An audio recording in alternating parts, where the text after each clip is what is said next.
A losing trade is not a character flaw, but most traders treat it like one. The red candle doesn't just hit your account, it hits your identity. I should have known better. I always mess this up. Maybe I'm not built for this. That voice is more dangerous than the loss itself. Today we separate performance from identity. Before continuing, if you have not watched episodes 1 through 4, go back because regulation and structure must come first. So far, we've built nervous system awareness, emotional check-ins, the 90-second rule, and if-then structure. Now we address something deeper, interpretation. Because how you interpret loss determines whether you grow or spiral. Many traders attach self-worth to outcomes. A winning trade feels like proof of intelligence. A losing trade feels like exposure. When identity becomes tied to performance, every fluctuation carries emotional weight. This creates fear-based hesitation. After a few losses, traders become overly cautious. They skip valid setups, they doubt their systems. Not because the system failed, but because confidence became entangled with ego. Others swing the opposite direction. Instead of shrinking, they overcompensate. They take bigger positions to prove confidence. They trade aggressively to reclaim confidence. Both extremes are identity reactions, not strategic decisions. Over time, personalizing loss leads to burnout. Trading becomes emotionally exhausting because it constantly challenges self-concept. Instead of executing probabilities, traders defend identity. You see, the brain possesses social rejection and financial loss in overlapping neural regions, particularly the anterior cingulate cortex. This means loss can feel like social failure, even when no one else is involved. When identity is threatened, the brain activates defensive mechanisms. These can manifest as self-criticism or denial.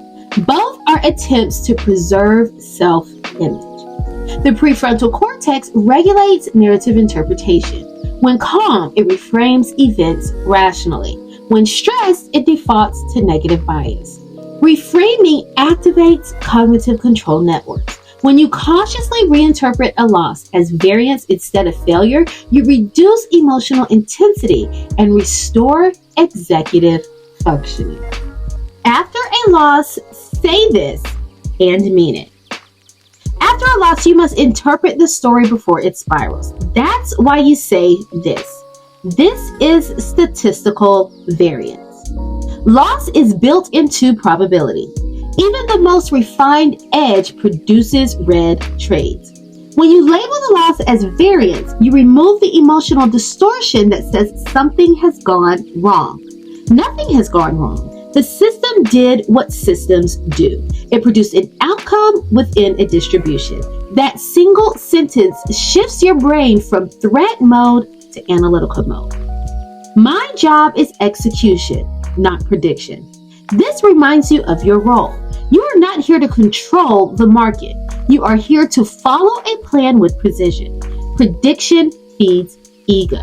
Execution builds equity. When you repeat this out loud, you realign with responsibility. You control process, not outcome. And that distinction protects your nervous system from unnecessary stress. A stop loss is a business expense. No professional business operates without cost. Restaurants waste food. Manufacturers discard defects. Traders take losses.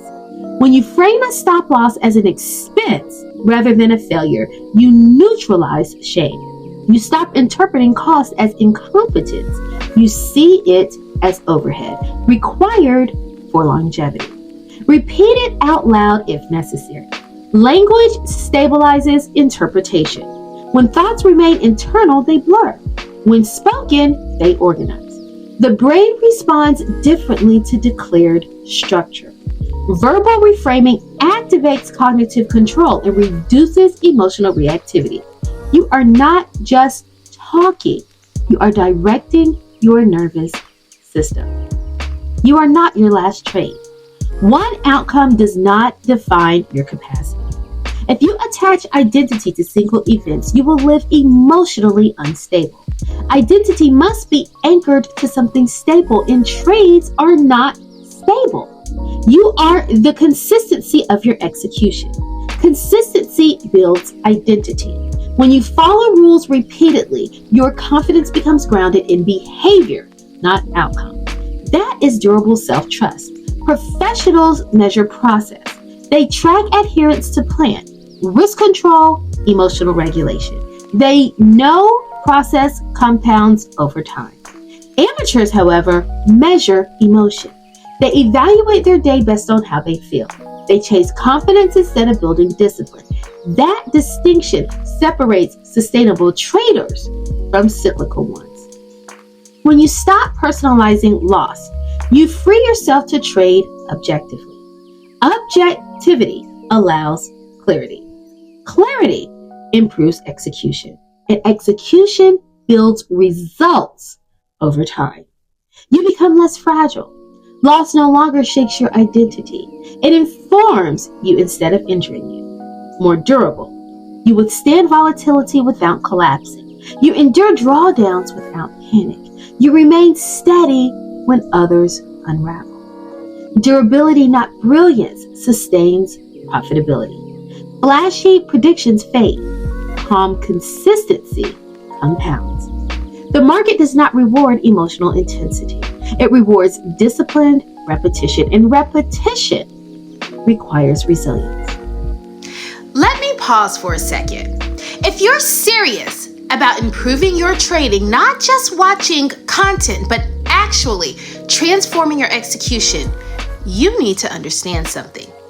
Information does not change behavior. Training does.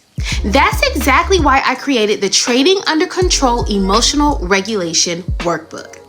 This isn't a cute printable. It's not fluff. It's not even motivation.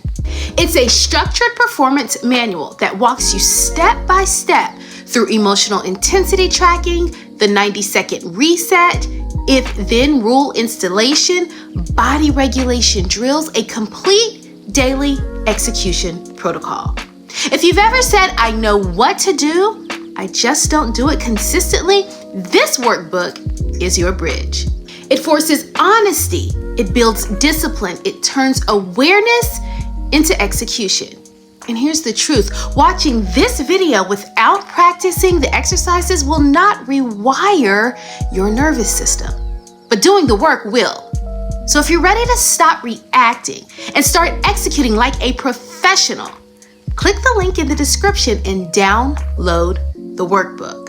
Install the structure, because consistency is not something you feel, it's something you build. I'll see you on the inside. When loss becomes information instead of insult, your posture changes. You sit differently. You breathe differently. You click differently. And from that place, you build something stronger than short-term wins. You build stability. In episode 6, we move deeper into the body. Because even if your thoughts are reframed, your body might still be tense. And tension leaks into execution. Review episodes 1 through 5 before moving forward. We are building a system.